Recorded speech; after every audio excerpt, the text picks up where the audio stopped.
हमने बाबरी मस्जिद को सब्र किया है, ज्ञान व्यापी को सब्र नहीं करेंगे।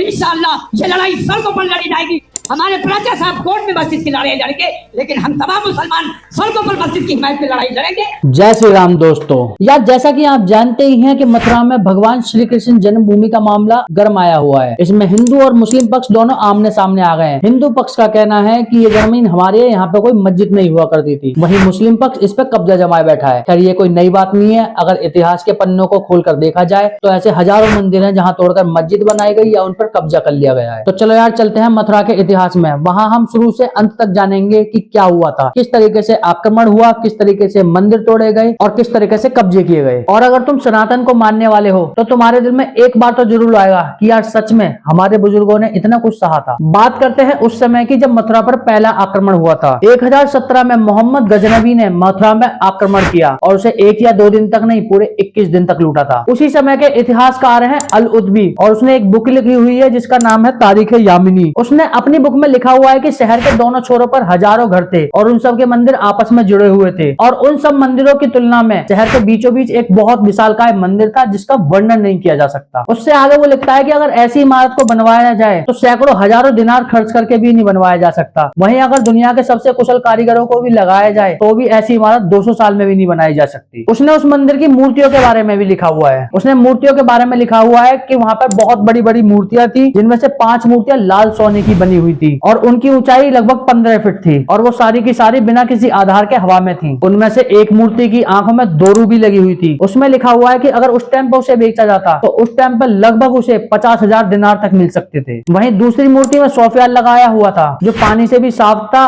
और क्रिस्टल से भी ज्यादा चमकदार था। वहीं तारीख यामिनी में लिखा हुआ है कि ये मूर्तियां इतनी बड़ी और वजनदार थी कि इनका वजन बिना तोड़े किया नहीं जा सकता था। आगे लिखा है कि सुल्तान ने आदेश दिया कि सभी मंदिरों को जला दिया जाए और उनकी जमीन समतल कर दी जाए। 1017 में ये सब हुआ। लगभग उसके 100 साल बाद यानी 1150 में मंदिर फिर बनाया गया। उसके बाद कुतुबुद्दीन ऐबक और फिरोज तुगलक ने वो मंदिर फिर से तोड़ दिया। उसके बाद मंदिर फिर बनाया गया। उसके बाद फिर मंदिर तोड़ा गया और सिकंदर लोदी के आने से पहले वो मंदिर बना हुआ था। 1489 से 1517 के बीच में इस मंदिर को फिर तोड़ दिया गया। फिर आते हैं जहांगीर के टाइम में। जहांगीर के समय के इतिहासकार अब्दुल्ला की किताब है तारीख दाऊदी। उसमें लिखा है कि वो इतना नफरत करने वाला मुसलमान था कि उसने सारे पूजा पाठ स्थलों को तबाह कर दिया था और उनके अवशेषों तक को नहीं छोड़ा था। उसने मथुरा के मंदिरों को पूरी तरह नष्ट कर दिया और सारी मूर्तियों को कसाईयों को मांस तोलने के लिए दे दिया था और मथुरा के हिंदुओं पर प्रतिबंध लगाया कि वो सर और दाढ़ी नहीं मुड़वा सकते। लेकिन इतना होने के बाद भी वहां पर भक्त आते जाते रहे और उन्होंने काम चलाओ सिर्फ एक छोटा सा मंदिर बना लिया था। फिर 1605 से 1627 के बीच में बुंदेल शासक वीर सिंह ने केशव देव मंदिर बनवाया था। उस समय उन्होंने उस मंदिर को बनवाने में 33 लाख रुपए खर्च किए थे। तारीख दाऊदी में लिखा हुआ है कि उस समय उन्होंने 33 लाख रुपए खर्च किए जब सोने की कीमत सिर्फ 10 रुपए तोले थी। वो लिखता है कि वो मंदिर इतना भव्य था कि उसे वंडर ऑफ एज भी कहा जाता था और आगरा से उसकी मंदिर की चोटी दिखाई पड़ती थी। फिर आता है औरंगजेब का टाइम और उसने 1665 में हिंदुओं पर होली और दिवाली बनाने पर रोक लगा दी और तो और उसने यमुना घाट पर हिंदुओं के अंतिम संस्कार तक पर रोक लगा दी थी। और फिर 1666 में उसने केशव मंदिर से पत्थरों की रेलिंग हटाने का फरमान दिया। 1669 में उसने सारे मंदिर और पाठशालाएं तोड़वा दी। फिर 1670 में औरंगजेब ने मथुरा के मंदिर को तोड़ने का खास फरमान दिया था। मंदिरों को तोड़ने के बाद उनकी मूर्तियों के साथ क्या क्या गया वो साकी मुस्तैद खान की मासिर आलमगिरी में लिखा हुआ है। उसमें लिखा है कि मथुरा की जितनी भी छोटी बड़ी मूर्तियां थी जिनमें हीरे जवाहरात लगे हुए थे उन सबको आगरा भिजवा दिया गया और सभी मूर्तियों को बेगम साहिब मस्जिद की सीढ़ियों के नीचे दफना दिया गया। उसके बाद उसने मथुरा का नाम बदलकर इस्लामाबाद करवा दिया और फिर मंदिर की लोकेशन पर ईदगाह मस्जिद बनाई गई। 1862 में अलेक्जेंडर कनिंगन ब्रिटिश आर्मी इंजीनियर उसने लिखा है कि इसमें कोई संदेह नहीं कि यहाँ पर भगवान श्री कृष्ण का भव्य मंदिर था जिसे कई बार तोड़ा और बनाया गया। जिन पत्थरों से मस्जिद की किनारियां बनाई हुई है उससे पता चलता है कि वहाँ एक मंदिर था।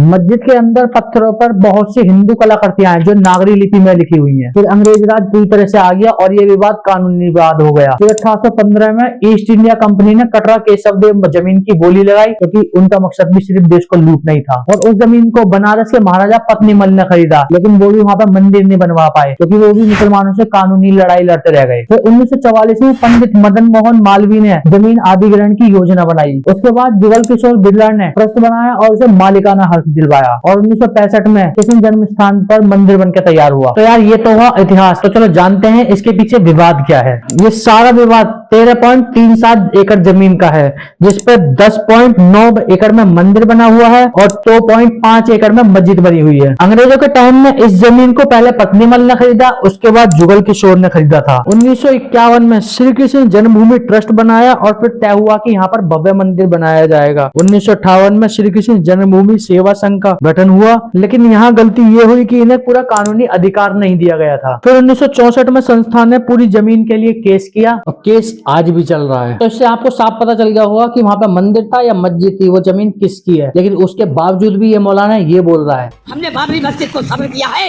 ज्ञान व्यापी को सब्र नहीं करेंगे। इंशाअल्लाह ये लड़ाई सड़कों पर लड़ी जाएगी।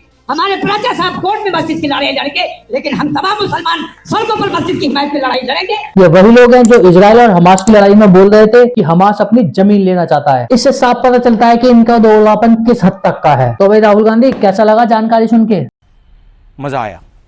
तुम्हें मजा आया, लेकिन मुझे गुस्सा आया। और आपको कैसा लगा कमेंट करके बता देना। अगर वीडियो अच्छी लगी हो तो लाइक कर देना, चैनल को कर देना सब्सक्राइब। जब तक के लिए जय श्री राम।